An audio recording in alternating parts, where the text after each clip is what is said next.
zvinonzi anodhi marambanhaka. Ndinobva muno muDZT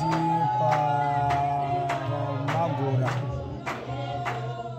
kuti ndinge ndichinamata pano nyaya yekuti ndakasanganawo neshamwari yandainoaona idoro. Saka mushure mungano mwaka wanga akatadzirana naye ndokungandiudza kuti tine dhiri remari.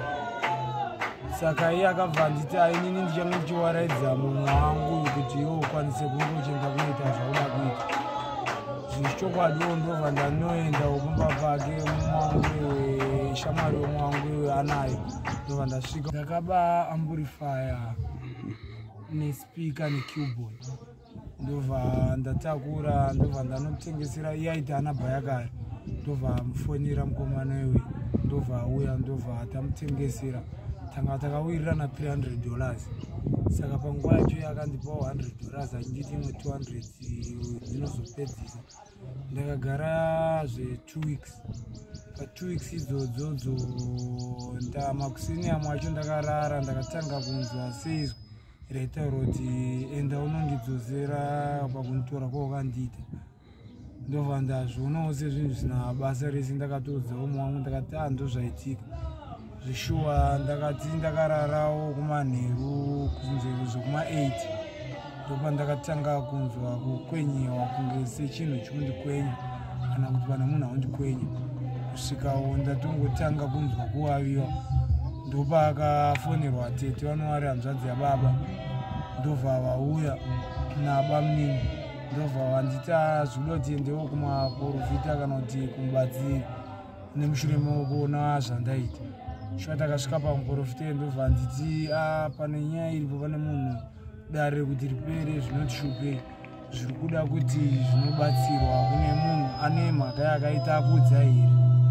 Ndopa ndakatanga kutaura chokwadi kuti shuwa mazuva aperayo ndine kwakati kwandakanotora zvinhu mushure momwe ndafurika nawo noumwe wangu. Zveshuwa takaenda ipapo takanotora zvinhu izvozvo ndakatengesera munhu wandakatengesera ndikumuziva. Muprofita ndobva ati zvikutoda kuti mukange madzosera zvinhu izvozvo ndokuti agone kurarama mune zvakanaka zvigone kuita. Zveshuwa takabva tabvawo ikoko ndobva tauya pakufamba kwatakaita titora munzira kuendawo pane musha wacho ndinoratidza patakatora zvinhu. Ndopa ndakasangana nemukomana wandakatengesera. Ndobva ndamuudza ndakati shamwari zvinhu zvezvo zvandakakutengesera zvikudiwa ndokurwadziwa nemanzwiro acho yandaita. Kusvikawo iye ati handei. Iye akaramba panguva yacho akanditi ndikuda mari yangu yandakakupa $100 but ini panguva yacho ndandisina uko kuti ndaikwanisa kuwana mari. Kusvikawo takurukurawo iyewo kusvika ndanoratidzawo pandakatora zvinhu izvozvo kusvikira tazoenda zvishuwawo pamba pacho akatora zvinhu zvacho. Ndobva ndadzosera kusvika ndaudzwawo mari yacho iri kudiwa kunzi inini ndigone kuita zvakanaka. Ndo zvakatozondipawo kuti ndigonewo ndatendeuka ndakunamatawo kwavanonzi vasamuronda wabishop. Mushure ndanzi kuti ndo vakaita kuti ndikwanise kunge ndichidzosa zvinhu izvozvo. Chidzidzo chandakakwanisa kuwana chekutanga ndechekuti kunge uchiitira munhu utsinye kana kuti kunge uchitora chinhu mushure mokunge munhu asingadi anokwanisa kutora matanho usinenge usingafungire muupenyu.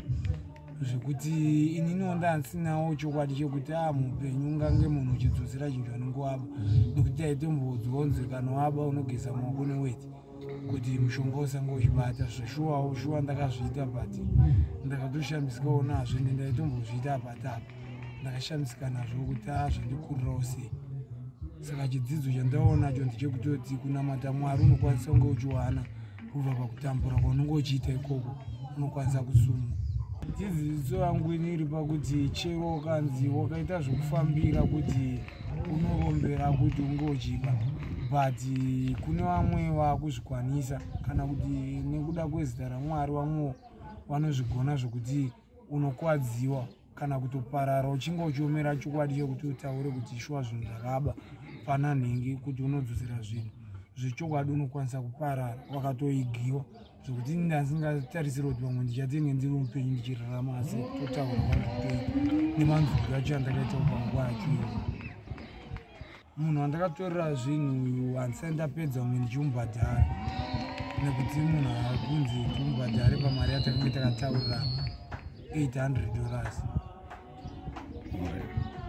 saka tetewo ndiwo akati wakaenda kunotengesa mombe kumusha uye ane chimwe chikamu chakasara.